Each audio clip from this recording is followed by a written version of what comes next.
Ojo, pues porque tal parece que nos alcanza el ánimo, la furia, la enjundia, la gasolina para sacar un punto, pero en condición de local. Independiente Medellín tenía que arrancar súper concentrado ante Estudiantes de La Plata. ¿Y qué hizo? Al minuto 3 o 4 ya iba perdiendo. ¿Por qué? Lanzó una pelota larga, luego le cayó a Thiago Palacios, el poderoso se puso a mirar a Thiago Palacios. Yo creo que todos pensaron ahí, este man que le va a pegar. A este man, vea, déjelo que avance, déjelo que avance. Llegó y pateó Thiago Palacios con tan mala suerte para el poderoso de la montaña de Mareoma que la pelota se desvió y se le metió al portero del Independiente Medellín 1-0. Se supone que es Copa Libertadores, se supone que estás ante un equipo argentino de rancio abolengo, porque pensemos en que es 4 veces campeón de la Copa Libertadores, por lo tanto no te puedes dormir. Medellín, ¿qué hizo? Entrar dormido.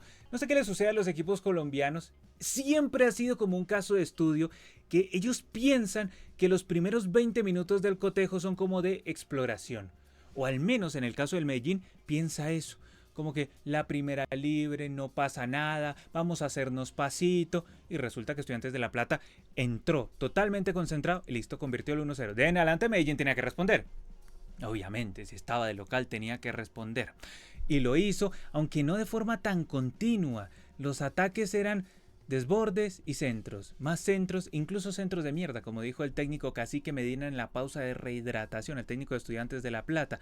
Eso se la pasaba haciendo el Medellín. Un disparo de Chaverra fue peligroso, un desborde por el costado también fue peligroso, pero le costaba al conjunto colombiano ser continuo en sus ataques y peligroso en sus ataques, mientras que Estudiantes de La Plata, cuando se animaba, metía peligro, como cuando Cetré llegó, hizo el enganche hacia adentro, pateó y atajó el portero del poderoso y salvó las cosas. De esa manera nos fuimos al segundo tiempo, una segunda mitad en donde Independiente Medellín ahí sí se hizo cargo del duelo.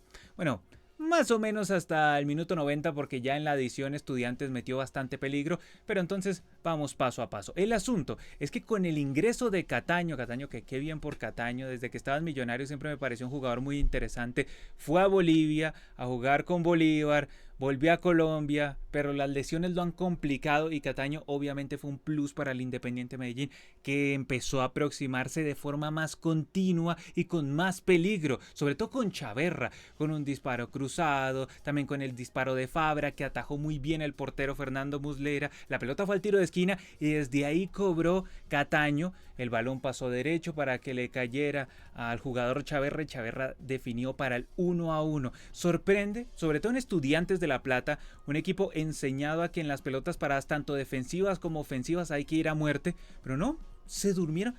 Muy, muy llamativo lo que le sucedió a Estudiantes de La Plata, como es que la pelota cruzó ahí todo el área y el marcador de Chaverra estaba en otra, estaba en un cumpleaños, como dirían en Argentina, y Chaverra sí llegó y definió de gran forma 1-1. Y por el momento, por el rictus del partido, parecía que el Medellín de pronto lo podía ganar, pero no se le dio al poderoso. Lo intentó una y otra vez, pero posteriormente se fue diluyendo progresivamente, mientras que Estudiantes de La Plata con los cambios comenzó a levantar y otra vez se metió en las acciones, y esas acciones aproximaron bastante al equipo argentino al segundo gol. De milagro no se lo clavó ahí al final al poderoso de la montaña, que tenía malas salidas, tenía descoordinaciones en cuanto a la defensa. De hecho, creo que los futbolistas de Estudiantes en el último cuarto de cancha tomaron malas decisiones, fueron egoístas, no vieron al compañero cerca, no tuvieron puntería, porque de lo contrario, con esas malas salidas del Medellín pudieron haber coronado al equipo colombiano. Para fortuna del poderoso no fue así, pero si nosotros hacemos un balance de este partido, podríamos decir que arrancó dormido el Independiente Medellín, luego obviamente reaccionó, se aproximó a raticos, pero era un equipo que atacaba por lagunas, por instantes, con chispazos, era un equipo lagunero y ratero, a ratos atacaba. Luego sí en el segundo tiempo tuvo un lapso largo, aprovechó para empatar el partido, luego se diluyó y casi le ganan el cotejo. Yo creo que al final el empate es justo si tenemos en cuenta cómo se dio el electrocardiograma del cotejo, pero luego uno se pone a pensar en lo siguiente, y es que Estudiantes de La Plata en condición de local es mucho más potente que el Medellín. El Medellín tenía que sacar la diferencia aquí y a duras penas consiguió el empate. Sí, es mejor que perder, obviamente. Cualquier cosa es mejor que perder. Y esto se verá a futuro conforme el Independiente Medellín pueda conseguir otros puntos. Pero, hombre, si tú un partido lo tienes a merced para poder ganarlo en el instante en donde estás montado en las acciones, debes aprovechar. Medellín lamentablemente no lo hizo. Vuelvo y digo, afortunadamente no perdió ante un rival tan complejo como Estudiantes de La Plata, pero se queda uno con esa sensación de que como que no da para más, ¿no? Por toda la enjundia, por todo el fútbol que un equipo colombiano pueda meterle a un partido en condición de local, o rescata un empate, o termina resistiendo, y eso que está en condición de local. O sea, Medellín estaba en Medellín, no estaba allá en Argentina. Si el partido hubiese sido allá en 1:57, allá en la cancha de Estudiantes, pues yo diría, ok, puntazo. Pero es que como fue de local, y aquí la idea es clasificar a la siguiente ronda, y yo me pongo a mirar el grupo y veo que Flamengo fue y ganó en la altura, y veo que Estudiantes vino y sacó ya un punto acá. Entonces me pongo a pensar, Medellín, ¿dónde va a conseguir los otros puntos como para avanzar a octavos de final de Libertadores? O a menos de que ya se esté proyectando de cara a la Copa Sudamericana, porque esto uno lo tiene que mirar a futuro. Por el momento, al menos rescató el punto. Al menos no perdió, porque arrancar una fase de grupos con una derrota a su masazo muy bravo, y más de local. Entonces, por el bien de la salud mental de los hinchas del Poderoso de la Montaña, no se fueron con una derrota a cuestas ahí a agarrar el metro y volver a sus casas. Se fueron con la sensación de, ok, no ganamos, pero a lo último apretó Estudiantes, pudimos haberlo perdido. Es un rival difícil de todas maneras. Listo, bueno. Te lo acepto Medellín. Empataste contra Estudiantes, no empataste contra Platense. Entonces, bueno, se comprende. Vamos a revisar el uno por uno con respecto a este duelo, a ver qué tal estuvieron los futbolistas. A ver, miramos por aquí. Eder Shocks respondió en algunas en donde Estudiantes lo llamó a la acción. Ahora, en el gol de Estudiantes, no, es que la pelota se la desvían. Se la desvían, muy difícil, porque llegan y se la desvían, el portero va hacia un lugar y la pelota se la desvían. No, muy bravo. Luego, en cuanto a la defensa, los 10 coordinados en varios momentos del partido. Ortiz, a Londoño, estaban como que no sabía quién entraba, quién salía. Fabra, fenomenal atacando, defendiendo a veces le cuesta. Lo mismo Chaverra. Luego la mitad de la cancha, Serna hizo progresar un poco al Medellín. Fidrisevski muy peleado con las acciones, muy peleado en general con el partido. Pachito Chaverra fue el mejor para mí el Independiente Medellín, incluso la aplicación lo elige como el mejor del partido, sí, el más incisivo tanto en el primer tiempo cuando no fluía tanto el Poderoso, como en el segundo tiempo cuando ya fluyó más el Poderoso de la Montaña. Bien Pachito Chaverra, que merecía su gol y lo convirtió. Ahora, con respecto a los que ingresaron, fue clave este cambio, el de Daniel Cataño, que incluso fue el de la asistencia para el gol de Pachito Chaverra. Luego las otras modificaciones no funcionaron tanto. Johnny González, uno que otro desborde, pero no alcanzó.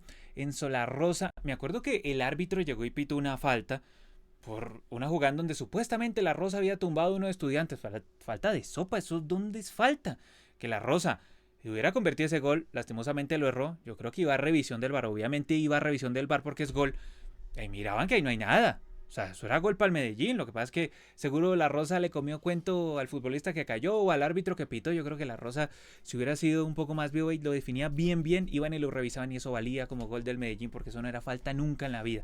Luego, no se la jugó más el técnico que se sostiene en el Independiente Medellín. Esperar a ver qué hace en esta Copa Libertadores Alejandro Restrepo. El grupo es complejo. Yo hubiera metido a este Hallam Loboa o a Palacios, pero el técnico se me hizo extraño porque solo 3 modificaciones, una de ellas muy a lo último y delantero por delantero, cuando el equipo ya se estaba cayendo desde el minuto 75, era para hacer más modificaciones. No entendí, yo creo que necesitaba oxigenar más, atacar de forma más incisiva por las bandas. Yo creo que tiene futbolistas, ahí se nota que tiene futbolistas para hacerlo, pero pues el técnico lo decidió así, entonces así muy bravo hermano. Luego de lo de Estudiantes de La Plata, Muslera respondió en algunas acciones que el Medellín lo exigió, sobre todo con disparos de Chaverra. Luego Thiago Palacios se animó, el man vio que había espacio, se animó, se fue y llegó y pateó. Thiago Palacios, que no lo quiero confundir aquí con Tomás Palacios, que como ambos son tenos, Thiago Palacios, que no se me vaya aquí, no, Thiago Palacios. Llegó y se animó, se fue y pateó, le dieron espacio y justo se desvió, ¿no? A Mondarain, que le dejó la pelota, el vasco. Luego los de adelante, Carrillo para ganar algunos espacios, Edwin Cetré, el colombiano, que siempre desborda y es cuestión de peligro a favor de Estudiantes de La Plata. De los que ingresaron, mejoraron el asunto Tobio Burgos y Gaich. Empezaron a presionar un poco un Independiente Medellín que se empezó a quedar y que el técnico del Poderoso no reaccionó de la forma que uno hubiese esperado que hubiera reaccionado con más modificaciones, ¿no? Se quedó. Al último Neves le dio algo más de combinaciones. Yo creo que también tardaron algo estos cambios. Y el Independiente Medellín incluso lo pudo haber perdido al final, aunque en el segundo tiempo en términos generales fue mejor a Estudiantes de La Plata. En el cierre uno reflexiona y dice, ¿un empate? Sí. Se rescató Lo que iba a ser una derrota también, pero de local, ¡ah! Se queda uno pensativo. De todas maneras, vuelvo y les digo, el grupo es difícil y mejor que perder, pues sí, un empate. El Deportivo Independiente Medellín ahora, para equiparar la situación, debe ganarle los 2 partidos al Cusco, ganarle alguno de los 2 al Cusco, para empezar, aunque sea, a prenderse en la conversación de entrada. Ya ante Estudiantes de La Plata, complicación, porque tengamos en cuenta que el desempate no es por diferencia de gol, no es el primer ítem, sino que es duelo directo. Entonces ya aquí lo complica Estudiantes, pero vean, pudo haber sido peor, pudo haber perdido el local y al final no fue así. Ahora es instante para que todos ustedes dejen sus sensaciones aquí abajo en la sección de comentarios. ¿Qué les pareció este empate del poderoso? ¿Creen que tiene con qué avanzar a los octavos de final de Copa Libertadores en juego largo y desquite? Ya saben, suscríbanse, denle like, eso ayuda un montonazo. Como siempre, yo soy Brandon Cavani y nos vemos hasta la próxima. Chao.